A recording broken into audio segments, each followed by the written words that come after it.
Indian cinema में मैंने अभी तक इतने सारे रिकॉर्ड्स टूटते हुए नहीं देखे, जो कि ताज्जुब करने वाली बात है कि किसी को कोई उम्मीद नहीं थी कि ये पिक्चर इतनी ज्यादा सक्सेसफुल होगी। क्योंकि एक तो ये pan India movie Radhe Shyam के साथ क्लैश कर रही थी। सिर्फ 630 स्क्रीन्स मिले थे इसको। शुरू के 3 दिन तो मेरे शहर में भी रिलीज नहीं हुई थी। पिक्चर में कोई मसाला गाने नहीं थे, कोई मेन स्ट्रीम प्रमोशन नहीं था, यहाँ तक कि इतना बजट भी नहीं था कि ऑनलाइन लोगों के पास भी रीच आउट हो सके। तो गुरु, इसे as a normal Indian movie होने के नाते इसे आके निकल जाना चाहिए था। कितनी सारी मूवीज रिलीज होती है इंडिया में जिसके बारे में किसी को कुछ पता ही नहीं चलता, लेकिन अब इसके पास 4000 प्लस स्क्रीन्स हैं। फेस्टिवल्स के दिन थिएटर हाउसफुल हो रहे हैं और अभी भी कोई मेन स्ट्रीम प्रमोशन ना होने के बावजूद भी 200-250 करोड़ प्लस चली गई। तो गुरु, अब ये बात तो कही जा सकती है कि विवेक अग्निहोत्री ने एल्गोरिदम को तोड़ दिया।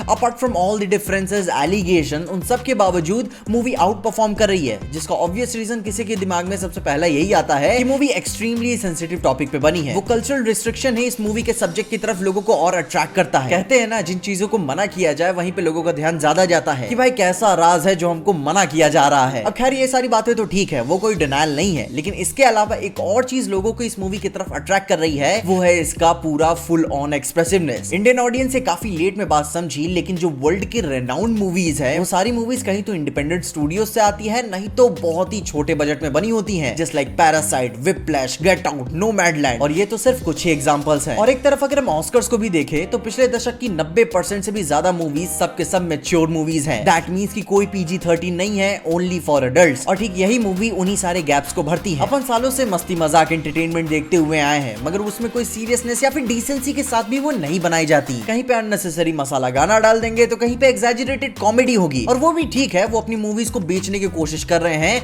वो अपनी मूवीज को और कमर्शियल बना रहे हैं। परंतु विवेक अग्निहोत्री ने जो मूवी बनाई वो उस टॉपिक के साथ सीरियस रहे, कुछ नए फिल्म मेकिंग क्रिएटिव्स को यूज किया, फॉर इंस्टेंस साइलेंस, और इस वे में प्रेजेंट किया कि मूवी अनइग्नोरेबल बन गई। क्योंकि ये बात तो सच है कि इस एक्सीलेंस के साथ भारतीय सिनेमा ऐसी रोज रोज मूवीज नहीं हमें देता। एज अ मैच्योर मूवी होने के नाते उन्होंने कई सारी ब्रूटल सीन्स को भी ड्रामेटाइज नहीं किया। कई सारे शॉट्स पे आपको ऑब्वियस कट्स देखने को मिल जाएंगे जो दिल में सवाल खड़े करते हैं कि जब मूवी में इतने सारे सीन्स को दिखाई दिया है तो इन्हें छुपाने की क्या जरूरत थी, पूरा ही दिखा देते। मगर नहीं, ये बहुत ही क्लेवर फिल्म मेकिंग टेक्निक है। जैसे कि No Country for Old Man में इतना सन्नाटा छाया रहता है कि आपको अंदर से अजीब फील होने लगता है, क्योंकि जब अपना कैरेक्टर मार रहा होता है किसी को तो कोई गाने नहीं बजते बैकग्राउंड में, आपको बस इंसान की छटपटाने की आवाज सुनाई देती है, जो कि बहुत ही अजीब सा फील होता है। द ब्लेयर विच प्रोजेक्ट में भी पूरी मूवी में कभी भी अपने हॉरर को दिखाया नहीं जाता। वो हॉरर, वो आतंक आपके दिमाग में ही रहता है कि वो आप इमेजिन करने लगते हो कि वो कितना ज्यादा खौफनाक होगा। यहाँ तक कि अपनी सुपर हीरो मूवीज भी ऐसे ट्रूप को यूज कर रही हैं, जस्ट लाइक कि जैक स्नाइडर की R-rated मूवीज। वो ऐसा बंदा है जो लॉन्ग टेक्स के एक्शन सीक्वेंसेस को शूट करता है, मगर वो भी ऐसे कई सारे शॉट्स पे पर्सपेक्टिव को हटा देता है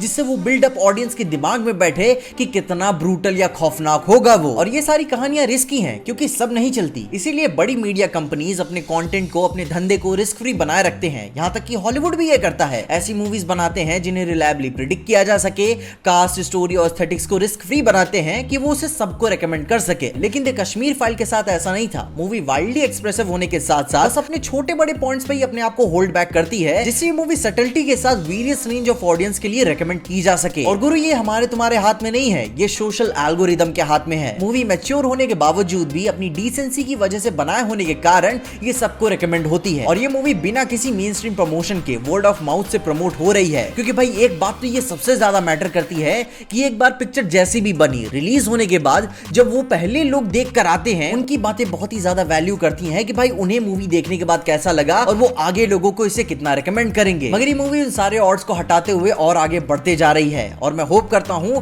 कि इंडियन ऑडियंस की वर्ड ऑफ माउथ की वैल्यू बनी रहेगी। और उम्मीद करता हूं कि बाकी लोगों के रिकमेंडेशन में ऐसी और इंडिपेंडेंट मूवीज आए, क्योंकि इससे अपने आने वाली और क्वालिटी मूवीज के भी और राज खुल सकेंगे। खैर, तुम अपने ओपिनियंस बताओ कि तुम इस मूवी के सक्सेस को कैसे डिफाइन करते हो। मैं कमेंट से तुम्हारा जरूर इंतजार करूंगा। और इसके अलावा अगर आपको इंडियन सिनेमा की मीडियोक्रिटी मूवीज के बारे में भी जानना है तो आप मेरी ये वाली वीडियो को जरूर चेकआउट करना कि कैसे ये मीडियोक्रिटी की सारी हदों को पार करते हैं। इसमें सारी इंफॉर्मेशन आपको मिल जाएगी। और देखते रहिए TJ एक्सप्लेन।